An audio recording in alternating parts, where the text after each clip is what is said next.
banyak sekali proyek-proyek yang berhenti, proyek-proyek pembangkit listrik yang mangkrak. Ini adalah uang yang sangat besar sekali, uang yang sangat banyak sekali, triliunan.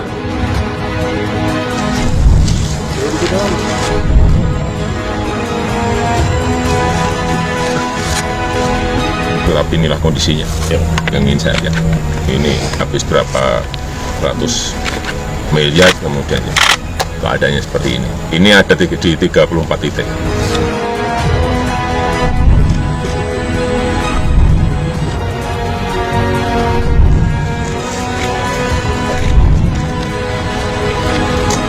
Bagaimana penyelesaian proyek-proyek yang mangkrak ini, karena dana yang dikeluarkan juga sangat besar sekali.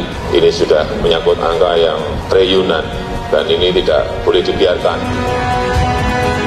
Kalau saya lihat di lapangan 1-2 kemarin, kelihatannya juga banyak yang tidak bisa diteruskan, karena memang sudah hancur, sudah karatan semuanya.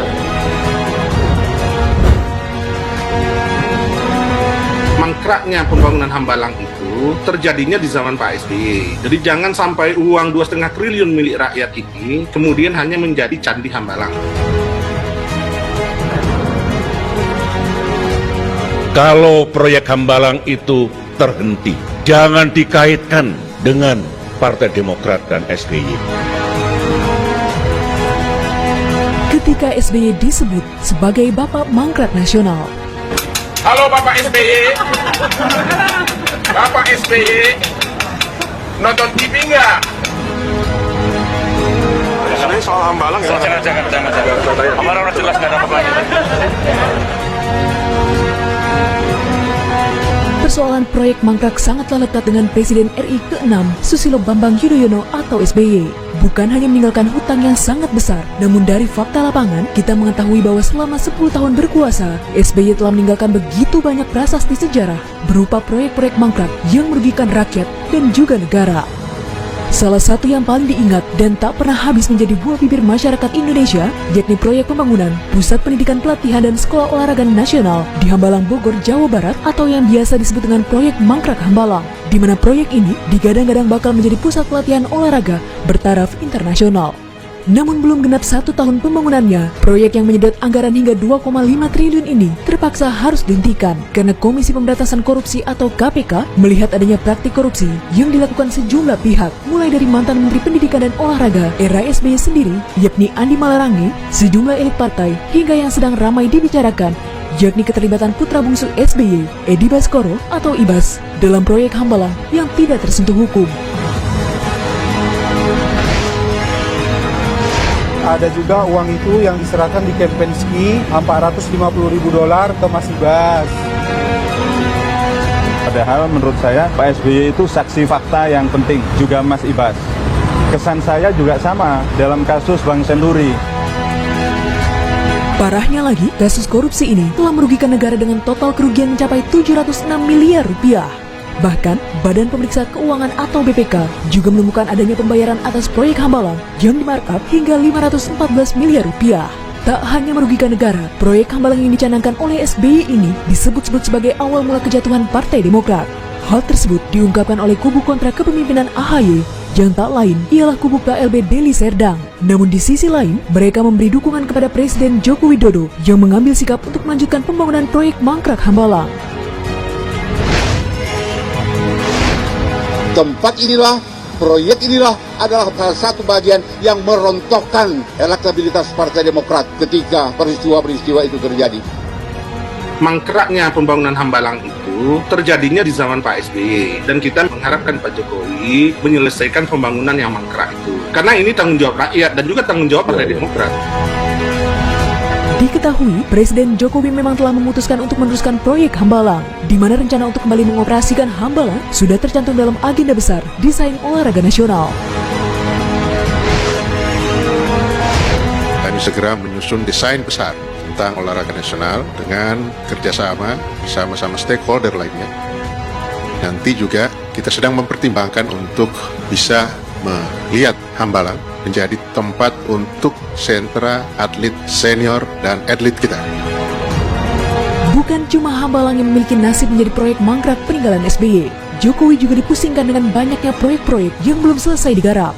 Bahkan, proyek tersebut hampir bertahun-tahun tak ada penyelesaiannya. Seperti salah satunya, pembangunan proyek listrikan yang diduga merugikan keuangan negara hingga triliunan rupiah.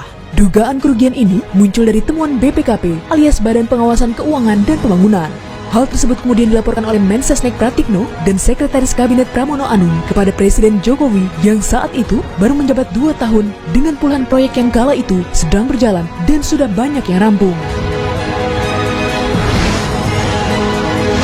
Agar tidak lanjut dari temuan BPKP ini tidak menjadi masalah kemudian hari. Karena ada 12 yang tidak bisa dilanjutkan sama sekali, kemudian ada 22 yang bisa dilanjutkan tetapi memerlukan dana tambahan. Dari 34 proyek tersebut, ada 12 proyek yang pasti tidak bisa dilanjutkan sehingga mendapatkan potensi kerugian negara dari nilai kontrak sebesar 3,76 triliun rupiah. Karena itu angkanya triliunan, itu saya kira itu udah urusan di KPK, Tapi kita juga ingin mencarikan solusi agar tidak semua harus berhenti udah 8 tahun. Nah, kalau ada yang bisa dilanjutkan dengan skema-skema yang menurut aturan hukumnya bisa ya akan dilanjutkan. Tapi kalau enggak ya saya sampaikan, jangan sampai nanti misalnya terkena masalah. Proyek-proyek yang sedianya diperuntukkan bagi kepentingan rakyat banyak justru diembat berjamaah, berpesta pora di atas penderitaan rakyat. Uang negara dihambur-hamburkan seenak jidat mereka tanpa hasil yang nyata. Yang lebih gilanya lagi, Luhut Binsar Panjaitan yang saat itu masih menjabat sebagai Kepala Staf Kepresidenan melaporkan adanya temuan beberapa proyek mangkrak senilai 143 triliun rupiah sejak tahun 2011. Di mana sebagian besar proyek tersebut adalah jalan tol dan pembangunan jalur kereta api. Proyek mangkrak Hambalang, kelistrikan, jalan tol, jalur kereta api adalah sebagian kecil dari banyak proyek-proyek era SBY yang tak selesai dan sampai di tujuannya. Belum lagi warisan hutang sebanyak 2.700 triliun rupiah. Namun Presiden Jokowi dengan semangatnya terus berjuang untuk meneruskan yang terbengkalai, membangkitkan yang telah mati agar dapat dinikmati rakyat. Isu utang saya di lantai itu utangnya sudah 2.700 triliun. Ya saya ngomong apa adanya. Bunganya setiap tahun 250 triliun. Kalau 4 tahun udah tambah 1.000. Walaupun SBY sering menegaskan bahwa dirinya tidak pernah terlibat dalam penyimpangan proyek Hambalang dan terus melempar masalah tersebut kepada Presiden Jokowi, namun tak bisa dipungkiri bahwa proyek-proyek mangkrak tersebut terjadi selama dirinya menjadi RI 1. Memang waktu itu ada masalah hukum, tetapi tidak dilanjutkannya pembangunan Hambalang itu tentu menjadi hak dan kewenangan pemerintahan Bapak Presiden Jokowi. Akibat dari perbuatannya tersebut, Guru Besar Fakultas Pertanian Universitas Sumatera Utara, Yusuf Leonard Henuk, sampai menyebut SBY Bapak Mangkrak Indonesia. Pantaskah julukan demikian dikalungkan kepada Presiden ke-6 Indonesia? Yang paling penting adalah penyelamatan aset negara. Kuncinya di situ.